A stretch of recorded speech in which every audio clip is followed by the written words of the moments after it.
자, 오늘 우리가 읽은 본문 무엇이 요단 온 지역을 택하고 동으로 옮겼다라고 하는 이 말씀에 근거해서 하나님으로부터 분리라는 제목으로 세 번째 말씀을 이제 전하려고 합니다. 우리가 지금 오늘 본문은 다른 곳을 봤지만 원론적으로 근본적으로는 저 창세기 3장 마지막에 하나님이 그들을 에덴 동산에서 쫓아내신 것, 거기에 이제 기초해서 거기에 뿌리를 두고 있는 말씀입니다. 이 말씀을 쭉 연결을 해서 보면 거기에 뿌리가 닿아져 있습니다. 그래서 근본적인 문제는 에덴 동산에서 이제 그들이 쫓겨난 거, 그래서 사람들이 동으로 옮겨가는 거.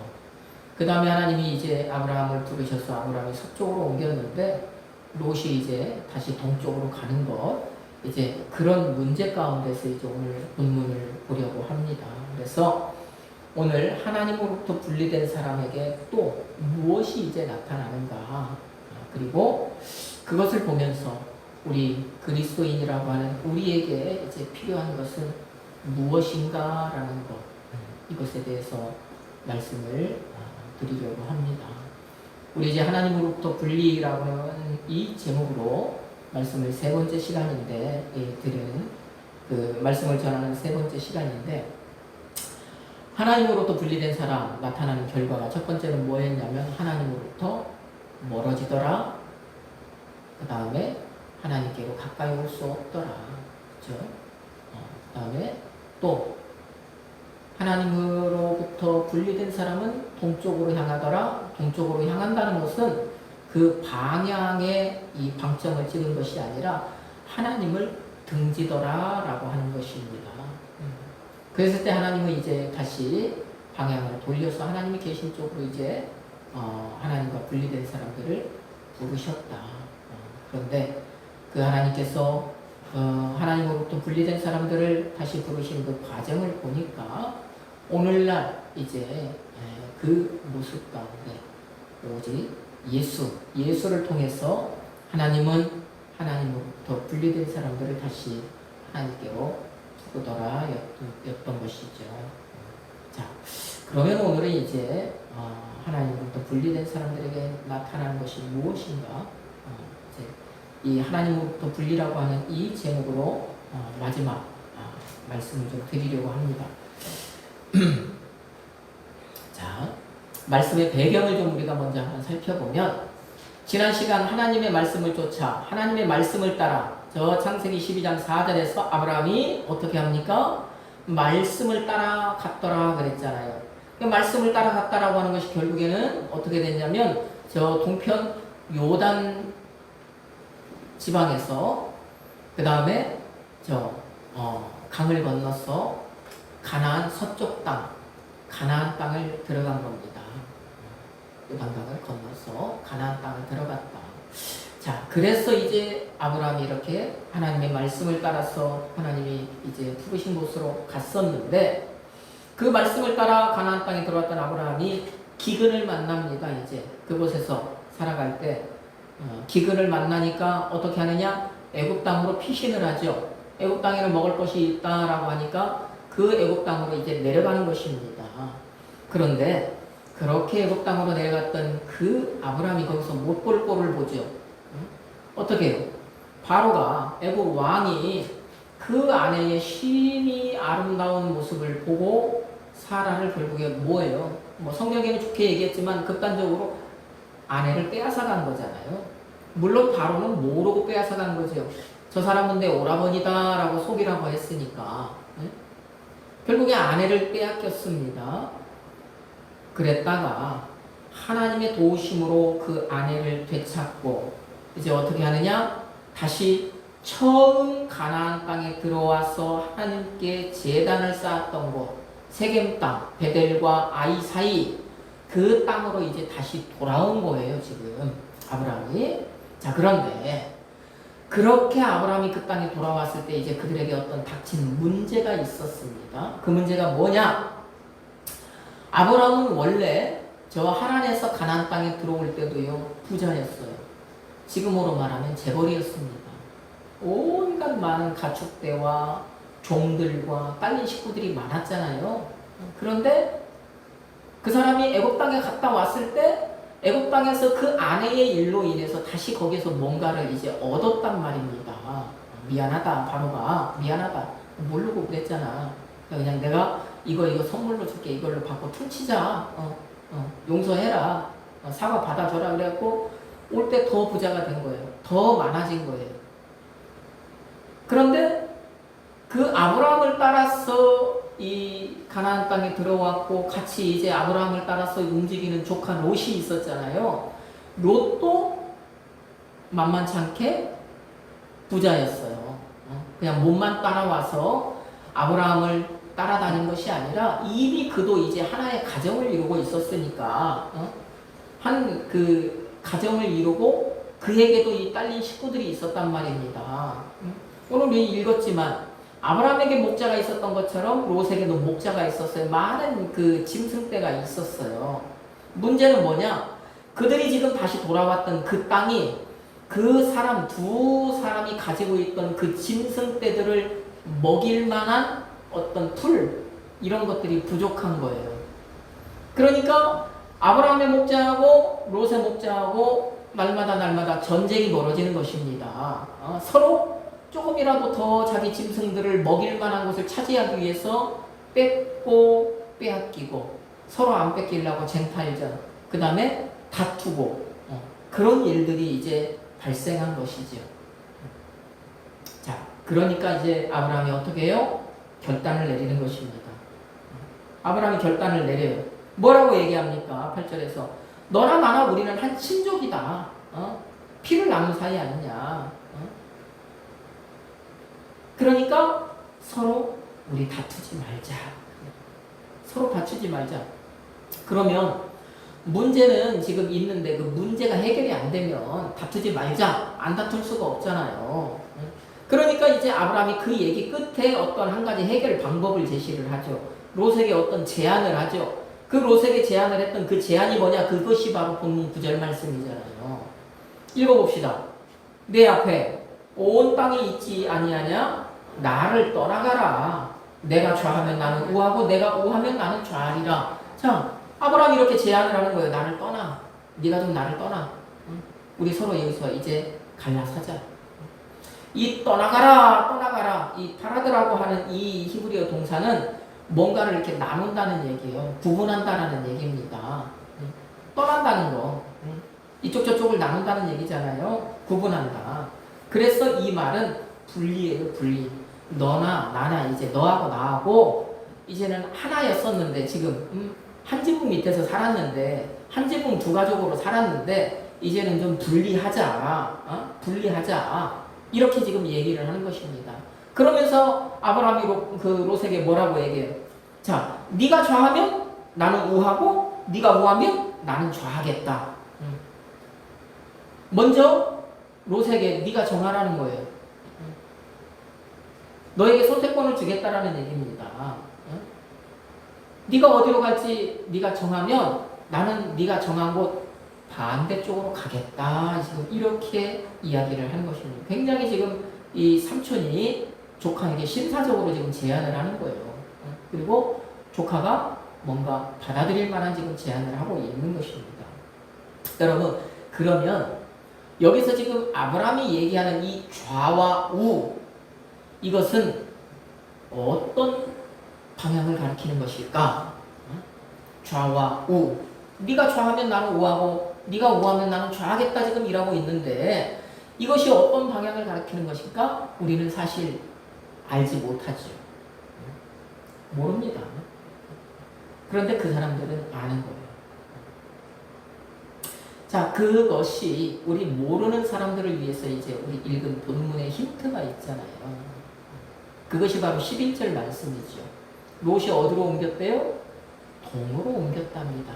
그러면 좌나 우나, 좌가 어딘지 우가 어딘지는 모르겠지만 이거는 동쪽과 서쪽을 이야기하는 거구나. 그렇죠? 네가 좌하면 나는 우하고 네가 우하면 나는 좌하겠다.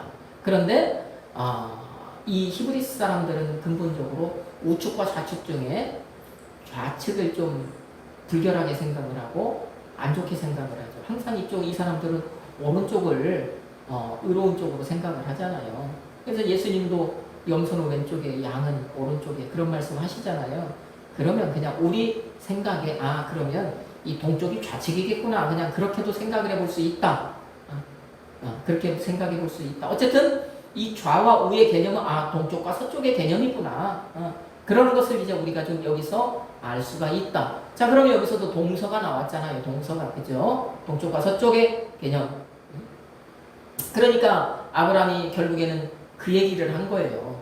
네가 동쪽으로 가면 난 서쪽으로 가고 네가 서쪽으로 가면 난 동쪽으로 가겠다. 이 얘기를 한 겁니다.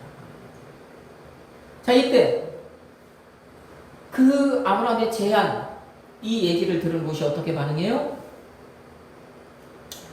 그 롯의 반응, 아브라함의 이 제안에 대한 롯의 반응이 바로 본문 10절로 11절 말씀입니다. 어떻게 반응하는지 한번 봅시다. 같이 읽어봅시다. 이에 롯이 눈을 들어 요단 지역을 바라본즉 소알까지 온 땅에 물이 넉넉하니 여호와께서 소돔과 고모라를 멸하시기 전이었으므로 여호와의 동산 같고 애굽 땅과 같았더라. 그러므로 롯이 요단 온 지역을 택하고 동으로 옮기니 그들이 서로 떠난지라. 아멘. 자, 롯이 아브라함의 제안에 따라서 어떻게 하냐? 눈을 들어서 저 동쪽 요단 쪽을 바라봅니다. 지금 가나안 땅에서 동쪽 요단 쪽을 바라본 거예요. 이 바라봤다라고 하는 이 히브리어 동사, 이 라라고 하는 동사 우리 많이 들어봤죠. 라. 이 얘기는 근본적으로 뭐냐면 가장 기본적으로 그냥 사람이 어떤 눈으로 뭔가를 사물을 바라보는 것을 의미해요. 그러니까 롯도 아브라함이 자기 삼촌이 뭔가 이렇게 제안을 했을 때 자기 눈을 들어서 멀리 이렇게 봤다는, 눈을 들었다는 건 멀리 살폈다라는 얘기잖아요. 눈을 들어서 저 요단 오른편에 있는 동쪽에 있는 요단 쪽을 봤다는 겁니다. 그러니까 우리 지금 이 가진 성경에는 그 정도 단순하게 그쪽을 바라봤구나 이렇게 생각이 되는 내용이죠. 그런데 우리가 여기서 이 말의 문법을 좀 보면은 상황이 좀 달라집니다. 단순하게 바라본 것이 아니에요. 롯이. 이 문법을 보면 롯의 마음과 생각이 어떻구나, 어땠었구나, 그 사람이 어떤 마음을 가지고 있었구나라는 것을 우리가 살짝 엿볼 수가 있어요. 자, 문법을 따르면 롯은요, 삼촌 아브라함의 말이 끝나자마자 라고 되어 있습니다. 그 말이 끝나기가 무섭게, 롯은 어떻게 한 거예요? 동쪽을 바라본 거예요. 우리 생각에는 지금 우리 그냥 성경에는 삼촌이 얘기하니까 이쪽 동서남북을 어디로 가는 게 좋을까 이렇게 살펴봤을 수 있겠네라는 생각이 들지만 문법을 보면 그렇지 않아요. 삼촌의 말이 끝나자마자 다른 곳은 보지 않고 그냥 즉시 저 동쪽의 요단들을 응시했다라는 거예요. 이 얘기는 뭐예요? 이미 롯은 그곳을 동경하고 있었다라는 거예요. 지금 삼촌과 같이 살고 있지만 저기 정말 좋은 곳인데 근데 내가 먼저 삼촌을 떠난다고는 할 수 없고 어떻게 해야 되지? 이미 마음이 떠났다라는 겁니다. 그의 마음은 이미 그곳에 가 있었다라는 얘기예요. 그곳을 동경하고 있었다라는 얘기입니다. 그러니까 삼촌의 말이 끝나자마자 그곳 바라본 겁니다. 나는 저곳 이미 내 마음속에 점 찍어놓고 있었다. 왜요?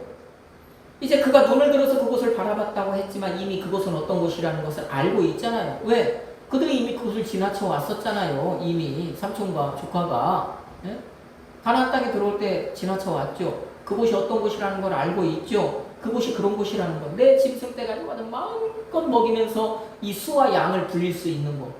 내가 세상에서 뭔가 정말 이 규모를 늘릴 수 있고 내가 더 부자로 살아갈 수 있는 그런 어떤 발판이 될 수 있는 땅. 지금으로 얘기하면 기회의 땅. 이런 거란 말이에요, 거기는. 그러니까 그 즉시 그렇게 반응을 한 거예요.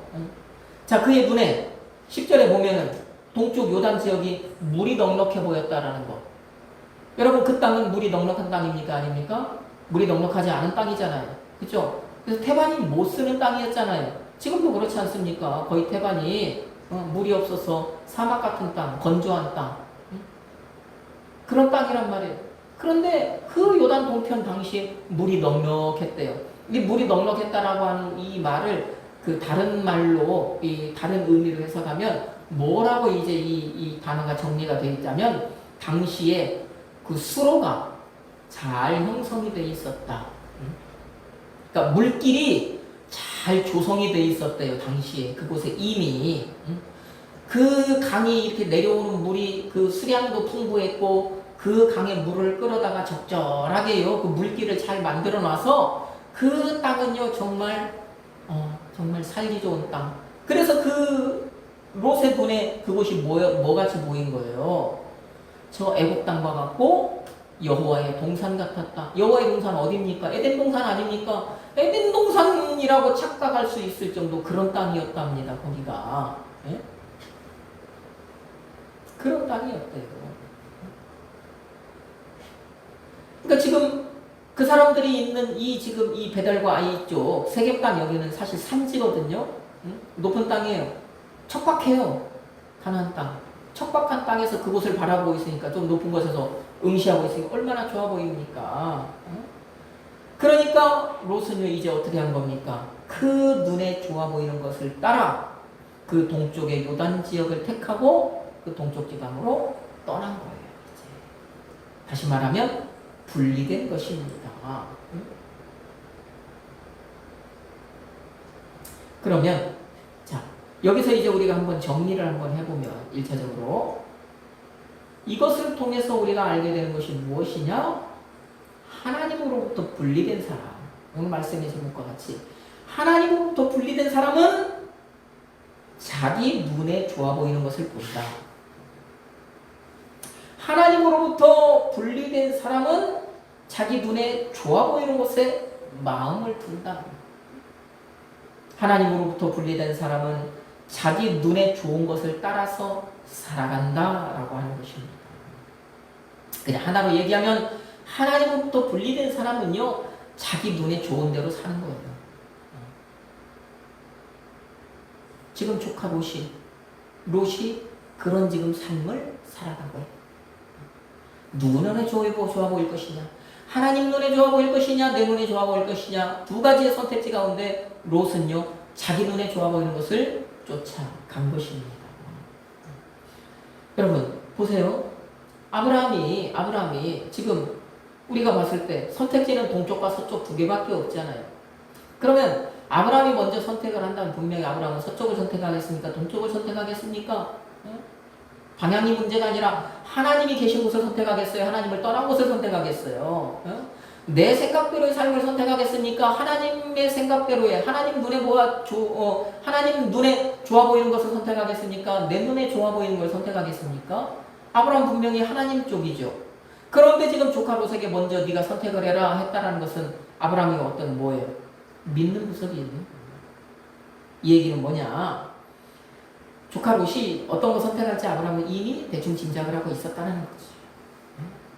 아브라함은 롯의 됨됨이를 알고 있었다는 거 이미 저 하란 땅에서부터 어디서부터 조카가 태어나서 자라고 그가 이제 장성하고 가정을 이루고 그 가족들 가운데 살아가면서 그 사람 됨됨이 어떤 사람이다라는 거 알고 있었다는 거.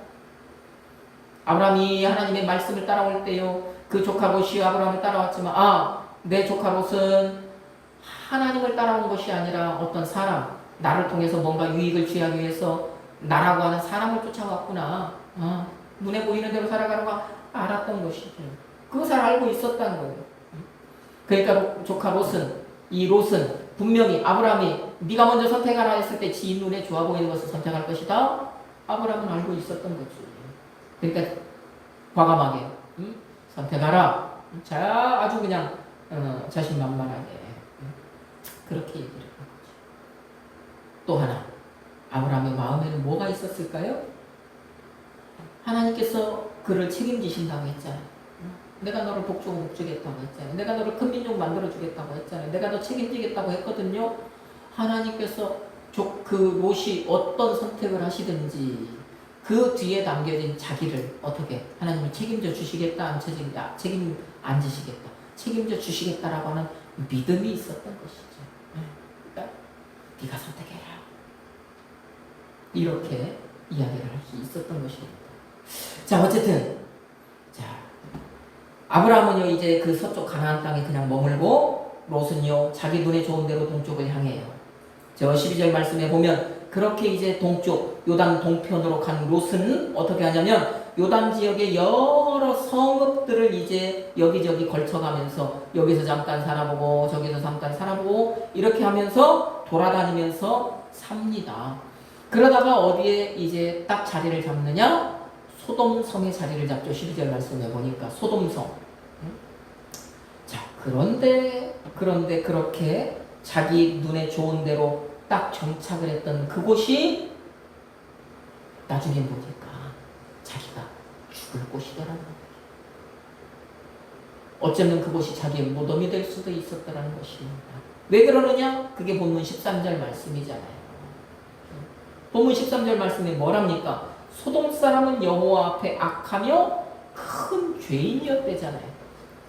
그러니까 이 롯은요 결국에 자기 눈에 좋아 보이는 것을 쫓아 지금 가고 있는데 그것대로 지금 살고 있는데 그것을 쫓아서 지금 그 요단 동편 요단 땅으로 들어갔고 그 다음에 그것을 따라서요 요단 그 동편에 있는 다섯 개의 성읍 중에 여기도 살아보고 저기도 살아보고 지금 살아봤단 말이에요.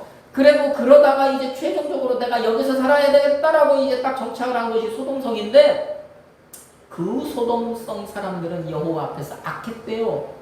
큰 죄인이었대요. 여러분 이게 지금 자기 눈에 좋아 보이는 삶을 산 사람이 선택한 결과 바로 그것입니다. 자, 하지만 이 본문 13절 말씀에서는 그냥 여호와 앞에 악했다, 여호와 앞에 큰 죄인이었다 이것만을 이야기하지 그러면 그 무엇 때문에 그 사람들을 그렇게 하나님이 평가를 하셨느냐, 왜 그 사람들을 그렇게 했느냐 이야기하지 않아요. 자, 그리고 이제 하나님께서 그 소돔성을 멸망시키려고 가시는 내용이 저 18장 19장이잖아요. 거기에도 보면 그 성을 멸망시키러 가는 하나님께서 아브라함을 만나서 내가 2차 저차에서 지금 저기 멸망하러 간다 이렇게 얘기를 하실 때에도 하나님께서 하신 그 아브라함에게 뭐라고 얘기하시냐면 그 소돔과 고모라의 부르짖음이 크고 그 죄악이 내게 심히 무겁다 이렇게까지만 얘기하시지 과연 그 사람들이 뭔 짓을 저질렀는지 무엇이 악한지 무엇 때문에 그 사람들이 큰 죄인인지를 말씀하시지 않아요. 그런데 저 19장 4절로 5절 말씀에 이제 그 내용이 나옵니다. 그 내용이. 거기를 한번 찾아봅시다. 그것이 무엇인가? 무엇이 그들이 저지른 큰 악이고 무엇 때문에 그들이 하나님께 큰 죄인이 되었는지 이제 그 말씀을 통해서 우리가 한번 살펴봅시다. 4절로 5절 말씀 19장 같이 읽습니다. 그들이 눕기 전에 그 성사람 곧 소돔 백성들이 노소를 막론하고 원근에서 다 모여 그 집을 에워싸고 롯을 부르고 그에게 이르되 오늘 밤에 내게 온 사람들이 어디 있느냐 이들을 이끌어내라 우리가 그들을 상관하리라. 아멘. 자, 이 말씀에 이제 왜 그들이 악한지 무엇 때문에 그들이 큰 죄인이 되었는지가 이 말씀 속에 나오는 거예요. 자, 하나님께서 이제 아브라함과 말씀을 마치시고 하나님 길을 떠나시고 다른 두 천사가 이제 소돔성에 들어가잖아요. 그 성을 멸망하기 위해서 19장 이제 1절의 말씀에 보면 그럽니다. 그런데 그들이 소돔성에 이르렀을 때 아직까지도요 이 롯이라고 하는 사람은요 눈이 가려지지는 않았어요. 그 눈에 영적인 그 영적인 눈이 띄어져 있었어요. 그래서 롯이요 그 천사를 알아봐요. 저 사람들은 그냥 사람이 아니다. 하나님의 사자다. 천사다라는 걸 알아보고 그들을 이제 자기 집으로 영접하지요. 이제 그들을 영접하고 그 자기 집에서요 이제 식사를 대접하고 이제 그리고 이제 이곳에서 주무십시오 이런단 말입니다. 그 사람들이 그래 아니다. 우리가 그냥 거리에 나가서 거리에서 잘 거다니까 아니다. 저희 집에서 주무셔야 됩니다. 꼭 그러셔야 됩니다. 이제 어쨌든 그래서 식사를 마치고 잠자리에 들려고 하는 거예요. 이때 이제 소동이 벌어지죠. 어떤 소동입니까? 그 소동성 사람들, 노소를 막론하고 그러잖아요. 그죠? 이 소동성 사람이라고 했는데 이 사람이 여자인지 남자인지 모르지만 문법을 보면 남자예요. 다. 모두가 남자입니다. 그런데 이 남자들이요, 노소를 막론하고 젊은이나 어린 사람이나 나이 먹은 늙은 사람이나 막론하고 모두 이제 롯의 집 앞에 몰려든 거예요. 원근 각지에서 에워싼 거예요. 삥 둘러싼 겁니다. 자, 그들이 롯의 집을 에워싸고 롯에게 요구한 것이 무엇입니까? 네 집에 들어간 그 두 사람 우리에게 내어놔라 이 얘기입니다. 뭐 때문에? 뭐 때문에요? 거기에 보면 상관하리라 그러잖아요. 상관하리라.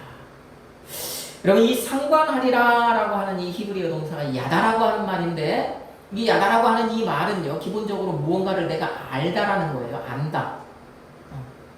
뭘 알아내다. 뭐 안다. 내가 너 알아. 내가 저것을 알아. 이 안다라고 하는 의미로 사용되는 말이 이 야다라고 하는 말이거든요. 그런데 이 안다라고 하는 이 야다라고 하는 이 말이 굉장히 의미가 넓어요. 그래서 그 의미 안에는 어떤 의미도 포함이 되어 있느냐. 이 야다라고 하는 이 말은 남녀 간의 어떤 그 성관계, 이 성관계를 이렇게 완곡하게 표현하는 의미로도 그런 말로도 이 야다라고 하는 말이 사용이 돼요. 이 야다가. 그래서 저 창세기 4장 1절에서도 보면은요, 뭐라고 얘기하냐면, 창세기 4장 1절, 아담이 그의 아내 하와와 동침함에 하와가 임신했다. 여기서 그렇게 얘기를 하는데, 아담과 하와가 동침함에라고 이렇게 말하는 그 동침함에라고 하는 말이 오늘 저 19장 5절에서 내놔라 우리가 그들과 상관하리라 하고 하는 야다예요. 야다. 그래서 그런 의미가 있다라는 얘기입니다. 그래서 그런 성적인 관계를 이렇게 완곡하게 표현하는 의미로 이 야다가 사용이 된다. 자, 그러면 오늘 이제 여러분이 다시 읽었던 그 창세기 19장 4절로 5절 말씀으로 돌아가서 그러면 내놔라 우리가 그들과 상관하리라 이 얘기는 뭡니까? 이 소돔성 사람들은 노소를 막론하고 그 남자들이 무엇에 빠져 있었다라는 거예요? 동성애 라고 하는 것입니다. 소돔성에요 노소를 막론한 남자들이요 롯의 집에 들어간 사람들과 이제 상관하겠다고 하는 것은 그들이 이제 남색하겠다라고 하는 얘기입니다. 동성애하겠다라는 얘기입니다. 새로운 동성애 파트너로 지금 그들을 내놓으라고 하는 얘기입니다. 그 얘기를 하는 거예요. 이 얘기는 뭐냐? 다른 말로 하면 당시 소돔성은 그러면은 이미 무엇의 근거지였다라는 겁니까? 동성애의 근거지였다. 이 소돔성은요, 이 동성애가 만연해 있었다라는 얘기입니다. 그 성 사람들에게 있어서, 아니, 그 소돔과 고모라, 나머지 다른 성읍들, 지금 그 요단 동편, 롯이 자기 눈에 좋아 보이는 대로, 갔던 그 요단 동편 지역은요, 동성애라고 하는 그것이요, 당시 만연해 있었다라는 얘기예요.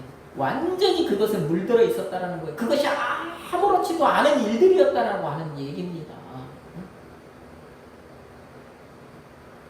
나이가 있든지 어리든지 다 그것에 빠져 있었다라고 하는 얘기입니다. 여러분 그러니까 보십시오. 하나님께서 이제 그 성을 멸하러 가실 때 아브라함 만나서 이차저차 얘기하니까 아브라함이 한 얘기가 뭐예요? 하나님 그러면 그 성읍들에 의인 50명이 있으면 멸하시겠습니까? 아니다 안 멸한다. 45명 있으면 멸하시겠습니까? 안 한다. 40명은요 안 한다. 30명은요 안 한다. 20명은요 안 한다. 10명은요 안 한다. 그런데 결국에는 성 멸했어요 안 했어요? 멸했잖아요. 그러면 의인이라고 하면은 지금 이 동성애와 연관하면 그것에 빠지지 않은 사람 10명이 있었다라는 얘기 없었다라는 얘기예요. 그 정도였다라고 하는 얘기입니다. 자, 그러면 오늘 이제 우리 본문에서 그 사람들이 하나님 앞에 악했다? 그 사람은 여호와 앞에 큰 죄인이었다? 무엇 때문이었다라는 것을 우리가 알게 되는 거죠. 그들이 저지른 악은 동성애. 그들이 왜 하나님 앞에 큰 죄인이었느냐? 그들은 동성애자였기 때문이라는 것입니다. 그것에 물들어 있었고 그것에 빠져 있었다라는 얘기죠. 자, 그러면 최종적으로 이제 오늘 이제 우리 말씀을 한번 정리를 해보면, 자, 오늘 말씀을 통해서 본 하나님으로부터 분리된 사람들의 특징은 우리 첫 번째 한번 봤잖아요. 자기 눈에 좋아 보이는 것을 본다. 자기 눈에 좋아 보이는 것에 마음을 둔다. 자기 눈에 좋은 것을 따라서 산다. 그러면 이제 이렇게 자기 눈에 좋은 대로의 삶을 살아간다라고 하는 것, 이것을 이제 다른 말로 좀 한번 바꿔보면은 이 사람들은 육체의 어떤 욕심, 육체의 욕망, 이것들을 살아가는 사람이다라고 하는 것입니다. 자, 이것을 이제 최종적으로 다시 한번 저는 이제 여러분에게 이렇게 말씀을 드리고 싶어요. 하나님으로부터 분리된 사람이요, 자기 눈에 좋아 보이는 것을 따라 살아간다고 하는 것은 이 최종적으로 이 사람들은요, 쾌락을 따라가는 사람들이다라고 하는 것입니다.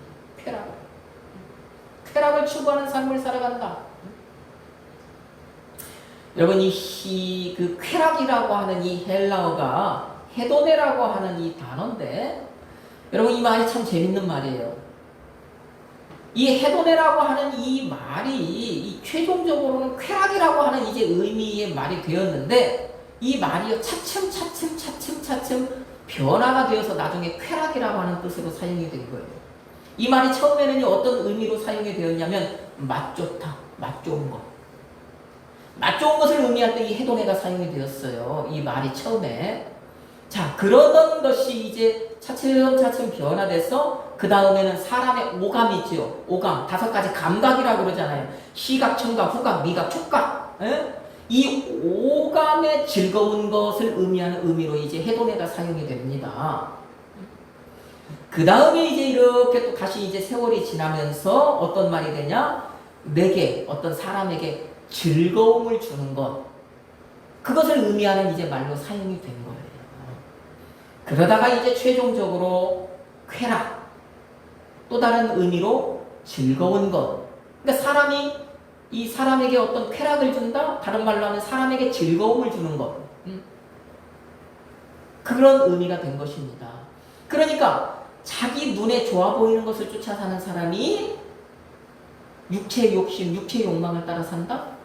자기 눈에 좋아 보이는 것을 쫓아 사는 사람은 쾌락을 쫓는 삶을 살아간다라고 하는 것은 다른 말로 하면 이 사람들은요, 자기의 즐거움을 쫓아 살아가는 사람이에요. 육체의 즐거움을 따라 사는 사람들입니다. 육체의 즐거움이 뭐가 있습니까? 여러 가지 있잖아요. 육체의 즐거움 때문에 사람들이 어떤 오락을 행하고 무엇인가를 이루고 여러 가지 일들을 행하잖아요. 그걸 통해서 그들이 즐거움을 누리잖아요. 즐거움을 찾잖아요. 그 즐거움이 다른 말로 하면 쾌락이라고 하는 얘기인 것입니다. 쾌락. 그러면 자, 쾌락, 다른 말로 하면 즐거움이잖아요. 이걸 다 또 다른 말로 하면 기쁨일 수도 있습니다. 그러면 이 말을 히브리어로 이제 우리가 살짝 바꿔보면 이건 뭐냐? 우리가 샬롬으로 생각을 해볼 수 있다라는 거죠. 샬롬. 기쁨, 평안. 사람들이 자기 눈에 왜 하나님으로부터 분리된 사람들이 왜 자기 눈에 좋아 보이는 것들, 그런 것들을 쫓아서 살아가느냐? 왜 그것을 쫓아가느냐? 왜 그것을 마음에 두고 살아가느냐? 그 사람들의 뭔가 이 마음을 채우기 위해서다. 그 마음속에 뭔가 기쁨을 채우기 위해서다. 그것을 통해서 뭔가 짜릿함을 느끼고 싶은 거예요. 그렇기 때문에 그것을 추구하는 삶을 살아가는 것이라는 얘기입니다. 그러면 자, 우리 그리스도인이 이야기하는 샬롬이나 그 사람들이 추구하는 샬롬이나 질은 다르지만, 모양은 다르지만, 진품과 가품이라고 하는 그것은 다르지만, 뭔가를 추구하고 산다라고 하는 그것에 대해서는 맥이 통하죠. 맥이 통하는 거예요. 그러면 왜 그 사람들이요, 하나님으로부터 분리된 사람들이 쾌락을 추구하고 그것에 왜 빠지느냐? 지난 시간에도 잠깐 언급을 했지만 근본적인 원인이 어디에 있느냐? 사람의 DNA 유전 정보 안에 에덴 동산에서의 삶에 대한 정보가 남아있는 것. 그게 원인인 거예요. 하나님과 함께 있을 때의 삶에 대한 정보가 남아있기 때문이에요. 자기는 모르지만 그것이요, 나는 모르지만 무의식중에요, 그것이 있는 거예요. 사람에게 하나님 안에서 샬롬에 대한 정보가 남아있기 때문에 하나님으로부터 분리된 사람들조차도요, 쾌락을 추구하고 그것에 빠지는 거예요. 그것이 샬롬인가? 내가 지금 추구하고 있는 거, 막연히 내가 원하는 거, 그것이 이것인가? 자꾸 이것으로 채워보고 저것으로 채워보고 여러 가지로 채워보는 겁니다. 근데 안 채워지니까 이것이 아닌가 보다 그러면 다른 것을 찾아봐야지. 또 다른 것을 찾아보는 거예요. 다른 것을 또 채워보는 겁니다. 그런데 하나님으로부터 이것저것 채워보는데 하나님으로부터 분리된 사람은요, 그 샬롬이 무엇인지 알아요, 몰라요? 본질을 모르잖아요. 그 샬롬이 뭔지는 모르는 거예요. 그 샬롬이요, 누구에게서 오는 건지는 모르는 거예요. 그 샬롬이 어떻게 오는 건지는 모르는 거예요. 그러니까 어떻게 하는 거예요? 세상에 이것저것을 모두 동원해 보는 겁니다. 이것도 동원해 보고 저것도 동원해 보고 자꾸 바꿔보는 거예요. 이것으로도 채워보고 저것으로 채워보고 빈자리를 한번 채워보는 거예요. 이것으로 채워봤는데 채워지는 것 같은데 나중에 보니까 안 채워졌네. 이거 아닌가 봐. 그러면 다른 것으로 한번 또 채워봐야지. 그렇게 살아가는 거예요. 그렇게 하다 보니까 자꾸 이것으로 채웠는데 안 돼. 그러면 그것보다 더 센 것을 원하겠어요? 그것보다 더 약한 것을 원하겠어요? 당연히 그거보다 더 센 것을 찾겠죠.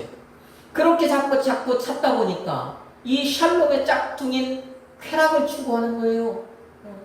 그 쾌락을요, 찾고요, 그 쾌락을 탐닉하는 거예요. 탐닉하는 게 뭡니까? 자꾸 그것을 막 빠져 들어가는 거잖아요. 여러분, 우리 연구라고 하는 게 그것 아닙니까? 내가 어떤 하나의 주제를 정해놓고 그것을 계속 빠져 들어가 보는 거잖아요. 그래서 결국에는 어떤 해답을 찾아내는 것 아닙니까? 결론을 도출해내는 것 아닙니까? 여러분, 이 쾌락이라고 하는 것도 그거라니 그렇다니까요. 자꾸 이제 이것으로 채워보니까 안 돼. 안 채워져. 그러면 이게 아닌가 보네? 이거보다 조금 더 나은 것을 찾아봐야지? 또 나은 것을 뭔가를 찾아가지고 그것으로 채워보는 겁니다. 그런데 이것으로도 안 채워지네? 그러면 그거보다 또 조금이라도 더 센 거를 찾아가지고 그걸 채워보려고 하는 거예요. 이게 탐닉 아닙니까? 쾌락의 탐닉이에요. 그러다 보니까 이제 어디 이렇게 자꾸 찾다 보니까 어떻게 되는 거예요? 세상의 방법으로 맛볼 수 있는 쾌락의 끝이라고 하는 이 동성애까지 간 겁니다. 지금 당신이. 당신. 자꾸 나름대로 안 좋은 쪽으로 연구를 거듭한 거예요. 그리고 이제 거기까지 간 겁니다. 하나님께서 심히 무거운 죄라고 말씀하시는 거기까지 간 겁니다. 여러분, 그러면 이것이 당시 그 사람들만의 문제일까요? 오늘날 우리 이 땅을 살아가는 사람들과는 상관이 없을까요? 그렇지 않다라고 하는 것입니다. 이 하나님을 떠난 사람들의 이 짝퉁 샬롬인 이 쾌락 추구는, 이 쾌락에 대한 탐닉은요, 이 세상 끝날 때까지 이어져요. 예수님 다시 오시는 그날까지 이어져요. 그렇다면 그 시대, 지금 로세 시대에 그것을 탐닉했던, 그것을 추구했던 그런 이 하나님을 떠난 사람들의 그런 삶은 오늘날에도 계속해서 이어지고 있는 거예요. 변하지 않는 거예요. 여러분, 우리 지금 이 각종 그 신문, 뉴스 이런 데서 자주자주 접하는 뉴스 가운데 하나가 엠폭스라고 하는 거예요. 엠폭스. 엠폭스가 뭐냐? 멍키폭스라고 하는, 원숭이 두창이라고 하는. 그런데 처음에는 원숭이 두창, 멍키폭스 이렇게 얘기했다가 이것은 좀 혐오를 준다 어쩌고 하니까 그 멍키라는 것을 M으로 바꿔가지고 엠폭스 이렇게 얘기합니다. 엠폭스. 그리고 우리나라 질병관리청 같은 데 가로 열고 원숭이 두창 이렇게 표시를 해요. 그리고 이 엠폭스라고 하는 이것이 작년 6월인가 언제 이제 우리나라에 그 외국에 갔다 온 사람을 통해서 첫 번째 환자가 발생했어요. 이제 이 외국에서는 이것이 갑자기 늘어나서 한번 그 WHO인가 거기에서 한번 이제 막 그 경계를 하고 그랬었잖아요. 우리나라 환자 작년 6월에 이제 발생을 했는데 그 다음에 좀 잠잠했었단 말입니다. 그런데 사실은 보니까 이게 잠잠했던 게 아니에요. 갑자기 올해 지난 4월달, 5월달 이 두 달 사이에 환자가 갑자기 확 급증해버린 거예요. 한 명에서 이제 뭐 3명, 4명 그 사이로 이렇게 파악을 하고 있던 환자가 4월달하고 5월달 사이 지금 한 90명 가까이 확 늘어버렸어요. 발견되고 확진된 사람만. 자, 그런데 거기서 이제 이 질병관리청이 내놓은 그 특징을 보면 갑자기 지금 이제 한 85명 정도가 갑자기 이렇게 확 늘어난 건데 그 늘어난 사람들의 특징은 하나가 첫 번째가 뭐냐? 이건 이제 외국에서 이게 좀 많이 발병이 되었으니까 대부분 외국 갔다 온 사람들이 어떻게 하다 보면 이제 발병이 됐었는데 이번에 이렇게 막 확 늘어나는 사람들은 보니까 외국 갔다 온 사람이 없어요. 국내에서 감염이 되었다라는 것입니다. 뭐가 문제가 있네? 조금 더 이제 파헤치기 시작을 합니다. 조금 파헤치다 보니까 여기서 어떤 문제가 또 발생을 하냐? 이 최근에 이렇게 폭증한 환자들 가운데 80 몇 명이 한 96.2%가 남자예요. 거의 그러니까 남자라는 얘기입니다. 그리고 신문 기사에 나온 것을 보니까 이들에게는 공통점이 있는데 어떤 특정 앱이라고 하는 앱을 통해서 만남을 가진 사람들이에요.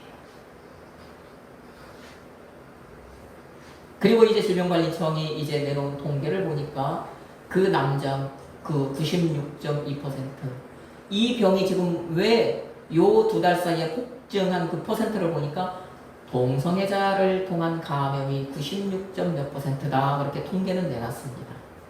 그런데 이제 질병관리청에서는 100%가 아니기 때문에 그럼에도 불구하고 이거는 꼭 동성애 때문에 감염되는 것만은 아니다. 이렇게 이제 이야기를 하는데 우리가 지금 이런 그 제가 드린 말씀, 제가 지금 이제 신문기사나 질병관리청의 어떤 그 데이터를 가지고 말씀을 드렸잖아요. 뭐 때문입니까? 가장 큰 원인은 그것 때문이다라는 것을 우리가 알고 있잖아요. 여러분 근데 이게 지금 비단 이것의 문제가 아니라 우리 여러분 좀 청년들은 태어나기 전 문제였지만 그 전에 이미 그 에이즈라고 하는 그 후천성 면역 결핍증이라고 하는 막 그것 때문에 난리가 한번 났었고 그것의 어떤 그 그 감염 그다음 터뜨리는 그게 바로 그것 때문에 그랬었다라는 걸 알고 있죠.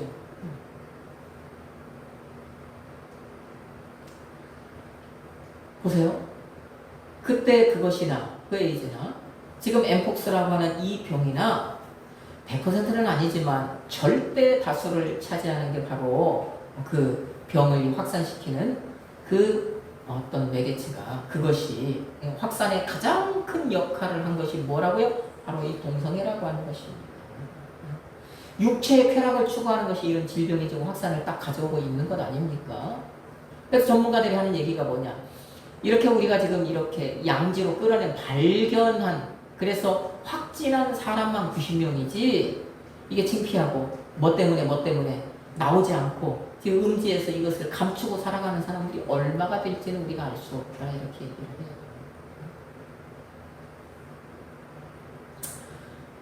여러분 이 시대는 여기에 더해서 또 하나 이제 판을 치는 게 뭡니까? 로세 시대에는 그거 지금 가장 큰 육체의 쾌락이었던 그거 하나가 있었어요. 그것이 지금 이제 이 시대까지 그렇게 내려오고 있다면 이 시대에는 그 시대에 어떤 무언가가 하나 또 더 판치고 있는 게 있다면 그거 뭐예요? 마약이잖아요. 마약 아닙니까? 하루가 멀게 마약에 관한 기사가 우리 TV 뉴스를 통해서 신문의 지면을 통해서 등장을 하잖아요. 마약 밀매를 뭐 얼마를 적발했다, 마약을 얼마를 적발을 했다, 오늘은 누구를 잡아들였다, 뭐 어떻게 했다. 계속해서 그런 얘기가 나옵니다. 여러분, 이 마약이 처음에는 자연적으로 이제 있었던 그 대마나 이런 것들을 이제 마약으로 활용이 됐다면 그다음부터는 사람이 만들기 시작했잖아요. 그것도 뭐예요? 조금이라도 더 성능이 좋은 거, 효능이 좋은 거, 응? 이런 것들을 계속 개발을 했잖아요. 요새는요, 어떤 마약까지 이제 이 세상에 지금 등장했습니까? 여러분, 효능이 얼마나 좋아졌냐면, 사람이 이 피부에, 손에 스치기만 해도, 한 번만 스치기만 해도 그 사람을 중독자로 만들어버려요. 그래서 그것 없으면 못 살게 만들어버려요. 미국 같은 데 보면, 그죠? 인간 좀비잖아요. 그 한 번이 이 사람을 좀비로 만들어버려요. 제 기능을 못하게 만들어요, 신체. 예? 주사를 맞는 것이 아니라, 내가 입으로 먹는 것이 아니라, 이 피부에, 손에, 어디 피부에 한번 싹 스치기만 했는데 이게 중독을 시켜버릴 정도라니까요. 예? 여러분, 지금은 그것들이 이렇게 파헤치고 있단 말입니다. 예? 여러분, 얼마 전에 지난 4월 달에 우리나라를 경악해 하는 사건이 있었죠. 그 사건이 뭡니까? 저 강남 대치동 마약 음료 사건이잖아요. 네?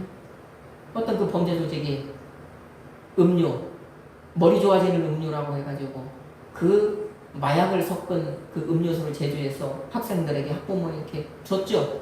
마시라고, 마셔보라고. 근데 그냥 줬습니까? 아니에요. 마시는데 옆에서 자, 이거 마시고 나서 효과가 있는지 없는지 우리가 설문조사해야 되니까. 그리고 만약에 효과를 좀 본 사람이 있으면 이거를 재구매를 할지 안 할지 우리가 물어봐야 되니까 학생들한테 뭐라고 해요? 부모님이 연락처 좀 줘봐. 이랬단 말입니다. 학생들이 뭐 알아요? 줬죠? 준 거 갖고 뭐 했어요? 부모에게 전화해서 협박한 거예요. 당신 아들, 당신 딸 마약했어. 나는 그거 알고 있어. 경찰에 신고할 거야. 자, 신고할까? 아니면은 돈을 줄래? 협박한 거예요. 네? 여러분, 이 시대에 그런 시대란 말입니다. 여러분, 그러면 자, 제가 조금 아까 지금 계속해서 말씀을 드린 이 롯이 지금 그 처했던 그거, 그 시대의 어떤 문제, 그 하나님을 떠난 사람들이 그 추구했던 그 쾌락, 그것이 이제 오늘 이 시대까지도 그렇게 내려오고, 이 시대에는요 그것보다 더한 일들이 이렇게 지금 발생을 하고 있는데, 하나님을 떠난 사람들이 막 그것을 통해서 마약을 통해서 막 그 쾌락을 추구하는 지금까지 끝판왕의 시대에 우리 살고 있는데, 그러면 이것은 하나님을 떠난 사람들만의 문제이니까 우리하고는 상관없어요? 우리의 문제는 아닙니까? 야, 우리 그렇게 치부하고 우리 살아갈 수 있는 시대인가요? 그렇지 않다라는 게 문제입니다. 우리 그리스도인이라고 하는 우리 주변에서 이 같은 일이 지금 끊임없이 벌어지고 있다는 거예요. 그러니까 우리 그리스도인은 항상 이런 일들에 노출되어 있다라고 하는 게 문제입니다. 우리는 그런 문제들에 노출돼 살아가고 있어요. 그러면 이제 우리는 어떻게 해야 되겠습니까? 우리 주변에서, 내 주변에서 그런 일들이 벌어지고 있다면 우리는요, 당연히 정말 우리가 이런 일을 만나지 않기를 기도해야 되지 않을까요? 기도해야 됩니다. 나와 관계를 맺은, 나와 어떤 관계이든지 내가 알고 지내는 어떤 관계를 맺은 사람 가운데 이런 어떤 그 육체의 쾌락을 탐닉하는 사람이 없기를 우리 기도해야 되지 않습니까?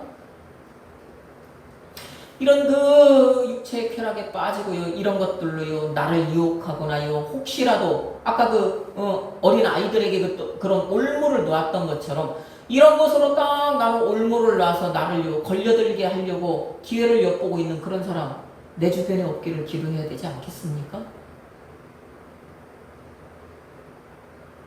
여러분, 특히 이 자리에 있는 청년들, 젊은이들은요, 더 기도해야 돼요. 더 기도해야 돼요.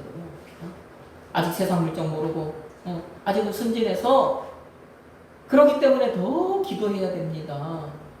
여러분 보세요. 어떤 그 동성애 같은, 이 마약 같은, 지금 중학생들이, 고등학생들이 그 짓을 하고 있지 않습니까?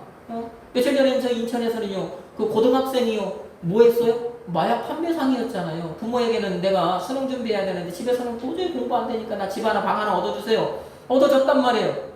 나중에 이제 마약을 이렇게 조사하면서 마약 산 사람들 이렇게 추적하다 보니까 마약 그 판매식이 나왔는데 급습해서 보니까 경찰이 가서 보니까 세상에 거기에서 고등학생들이 마약을 팔고 있었던 거예요. 마약 판매상이었던 거예요.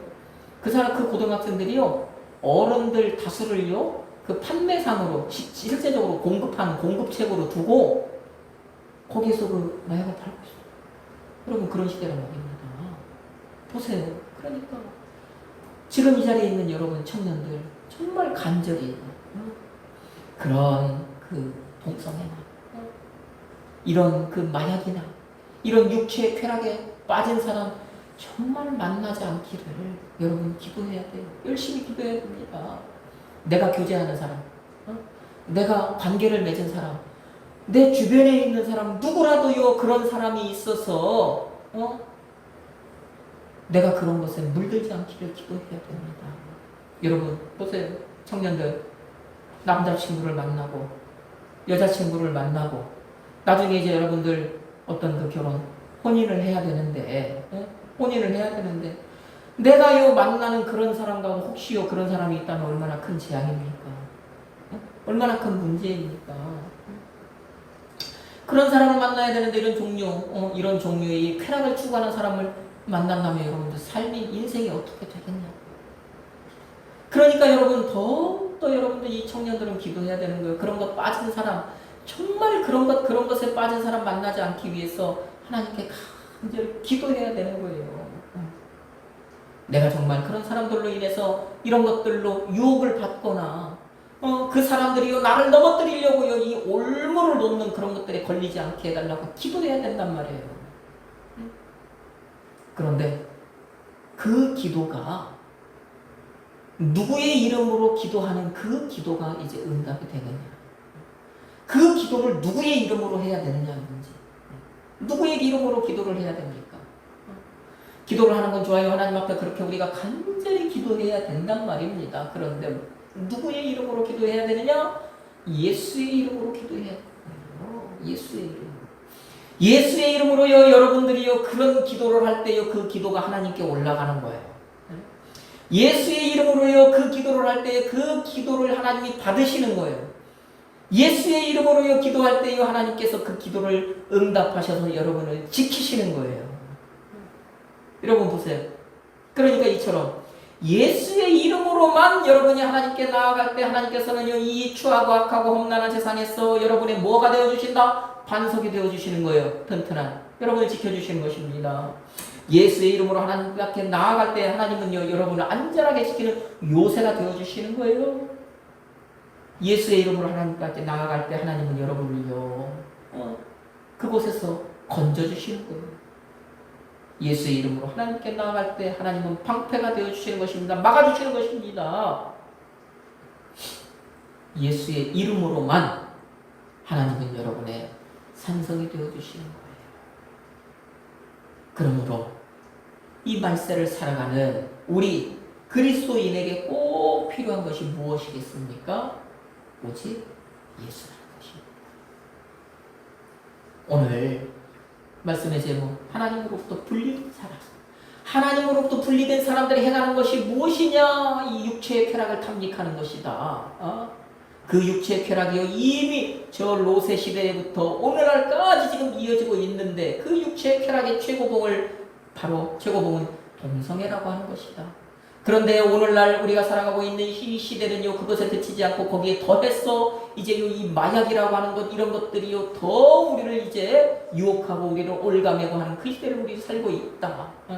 그렇기 때문에 이 시대, 이 하나님으로부터 분리된 사람들과 동시대를 살아가고 있는 우리에게 필요한 것은 그래서 오직 예수밖에 없다는 것입니다. 예수의 이름으로 기도하셔야 돼요. 정말 예수의 이름을 붙들고 하나님께 매달려야 돼요. 여러분, 말세를 살아가는 여러분, 그래서 우리에게 더욱 절실한 것은 오직 예수라는 것, 이것을 여러분 아시고 이 한 주간을 살아갈 때 오직 예수로 살아가시기 바랍니다. 예수의 이름으로 간절히 기도하는 삶을 살아가시기 바랍니다. 그 예수의 이름으로만 살아내시기를 결단하고 약속하고 또 성령을 의지하여서 그 예수의 이름으로 살아가시기 바랍니다. 그렇게 살아가기를 우리의 반석이 되시는 예수 그리스도의 이름으로 축복합니다. 아멘.